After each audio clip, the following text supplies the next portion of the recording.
thank you to our sponsor, MBA Growth Partners. Hello and welcome to Studio 501c3. I'm your host, Kim Jones, Executive Director of the Nonprofit Village. The show features nonprofit organizations designated as 501c3 by the IRS for providing a public benefit, and in many cases, your donations to them are tax deductible. Nonprofit Village and Montgomery Community Media are partners on Studio 501c3, highlighting the county's excellent nonprofit programs. The National Center for Children and Families, or NCCF, is today's featured nonprofit. Their mission is to create total, healthy living environments for vulnerable children, youth, and families. And I have the honor of talking with Executive Director, Dr. Sheryl Brissett Chapman. Welcome, Dr. Chapman. It's great to have you with us. Oh, it's absolutely my pleasure. Thank you, Kim, for this opportunity to talk about an organization I'm very, very in love with. So to begin, there's a lot that we want to unpack again, but we don't have a lot of time. But I want you to share with the viewers a little bit about the work of NCCF. It's been in existence since 1915, I believe, and you've really elevated the organization to a national model. So tell us a little bit about how you've done that and the background on the organization. Well, I'll be honest with you. I've received a Lifetime Achievement Award from my professional association for the transformation of an orphanage. We were founded in the District of Columbia as one of the few orphanages in this region for taking care of children that didn't have families or weren't wanted. So here we are, fast forward, we moved to Bethesda in a farm, 140-acre farm, with eventually the orphanage became a group home. We have the largest homeless family shelter in the 80s. Wow. And so now we are with about 21 programs in the region that serve the highly vulnerable populations of homeless, abused, maltreated, impoverished. So that's what we do. We serve almost 50,000 children, families, and youth. And we're pretty comprehensive, and it's kind of exciting because the mission is for the community to take care of its own. So we serve the community. We don't rescue and fix, we serve the community. Well, and that leads me to, you talk about the services and you talk about, what you're doing for 15,000 children, youth, and families, but your real expertise is empowering those clients and empowering them to transform their lives, which is a real heavy lift for vulnerable populations and for people who have had to live on the fringes in our community, people that are houseless, people that, need basic services. So how do you get to this place where you're helping people become more resilient? What are the actions that you are required to take in order to make such an impact like that? Well, actually, we serve almost 50,000. Oh, okay. 40,000 of them are in 10 school systems in this region, where we help the schools give poor children, 48% of the children are poor, with very wealthy schoolmates, things of food, shoes, clothing, dental services, etc. The other large group that are in our programs residing with us, we deliver residential supports. We deliver the opportunity for them to see themselves making different choices, having access to different opportunities. But I would say to you, what we really do is empowering. We have the community touch them, and our volunteers are real critical. They touch them. We have right now with the COVID shutdown and our 20 boys in the group home, we have folks every Tuesday bringing exotic, wonderful meals for them, and they're learning how to eat around the world.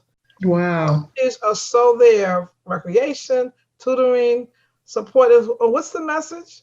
The message is that we're all profoundly equal and that we're all valued. And when volunteers support the staff in supporting the families and the young people, they do believe that they're part of the community, that they have the entitlement and they can have a good life.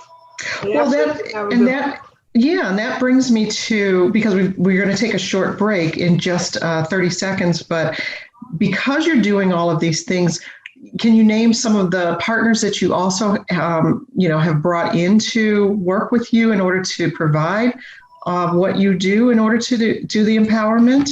Well, we certainly have government partners, Montgomery County Department of Human Services, the Child and Family Services Agency in DC, where we serve half of all the district children that are in Maryland foster homes we're responsible for.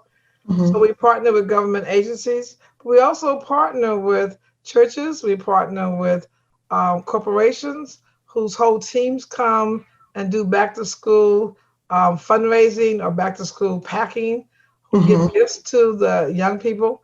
The Freedom School and Children's Defense Fund. Okay.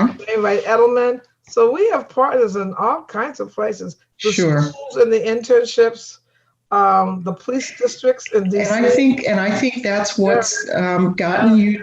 I think that's what's gotten you to this national model. So we're going to take a quick break, but we're going to come back and talk a little bit more about that and the environment that NCCF strives to provide for children, youth, and families. You're watching Studio 501c3 on Montgomery Community Media. Stay with us, and we'll be right back.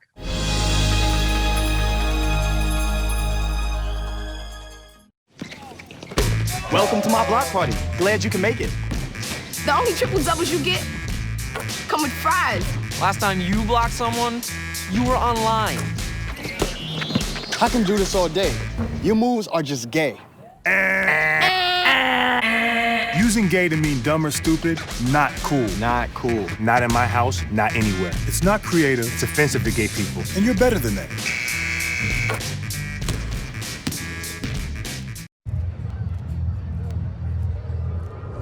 Looking for these? You drive buzzed. It could be one very expensive ride.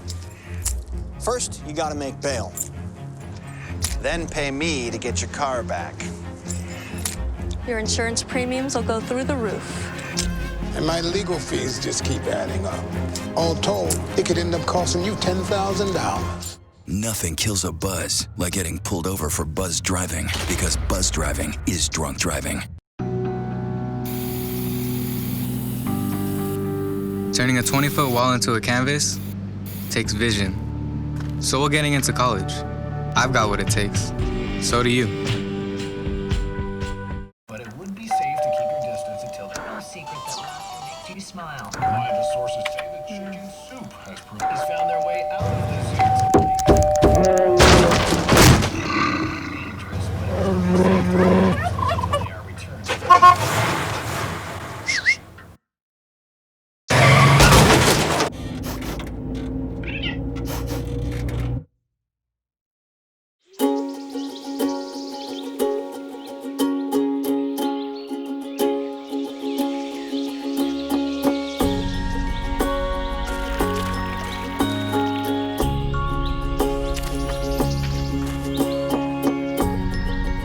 Getting closer to nature can get you closer to your family.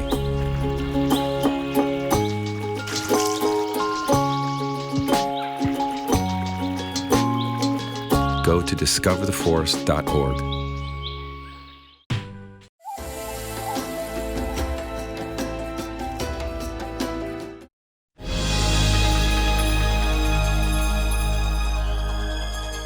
Welcome back to Studio 501c3. I'm Kim Jones. With me is Dr. Sheryl Brissett Chapman, Executive Director of the National Center for Children and Families, or NCCF.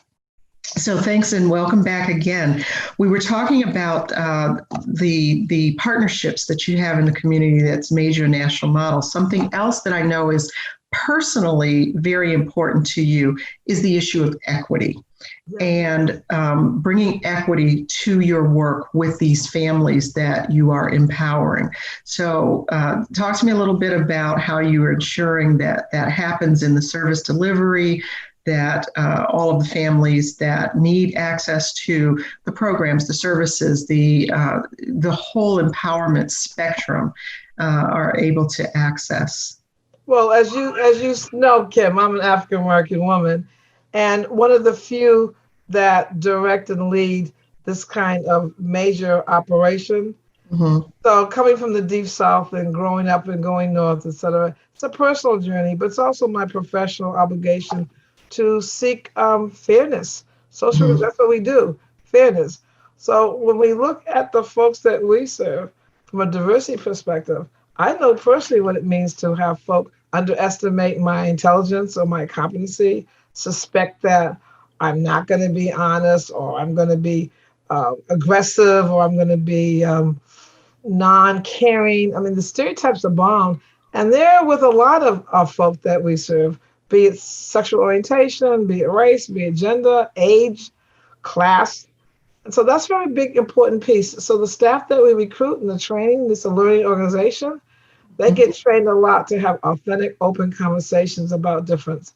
It's okay to be uncomfortable, but it's really not okay to stay uncomfortable about the need for us to look at who we are and cherish the differences and honor them and respect them, because in that process, you can find human connection. That's where it comes from. You can find human connection when you accept the differences. Yeah. And so again, the origin of the orphanage, we don't believe that anyone is superior to anyone else, and that everyone has a right to a childhood, later on to supports as a family. That's how children get raised well.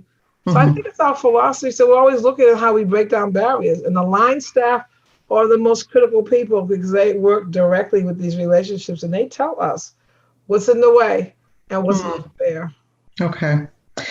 Well, so we're running down on time once again in this segment, but I personally had the privilege of being a volunteer and a donor over the years. I think when my son, who's now in his 20s, ready to graduate college, was younger, we'd, come over and do some volunteering. He would donate some of his toys and things. Oh, thank you. Yeah, over time, came very often with my sorority in order to do some volunteering and have been a donor over the years. But tell people what else they can do to help you uplift the children and the families that you're serving.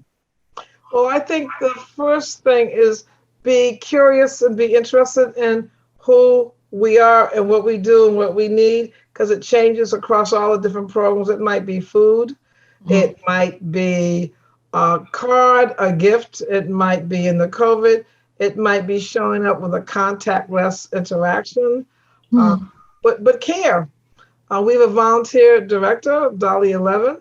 Contact us at nccf-cares.org and say, what can we do? Because we always have something going. It might be refurbishing someone's apartment. It goes on, and those smaller things become real big things in the life of ours. And that's very true. When I used to work with the school system, almost every year I had a class of students that got involved in a volunteer activity, and those students are now out of college. They're, some are in their 30s, and it's interesting to see that some of them are still volunteering and donating. So it does make a difference. But we're out of time, and I just want to thank you so much. You are such a force in the community, a role model for many of us. It's an honor to be able to talk to you, and thank you for sharing more about the National Center for Children and Families with the viewers. And we'll look forward to learning more. So for our viewers, if you want to know more about NCCF, you can visit the website at nccf-cares.org. Studio 501c3 is your window on nonprofits in Montgomery County. I'm Kim Jones. Join us next time on Montgomery Community Media for more of Studio 501c3.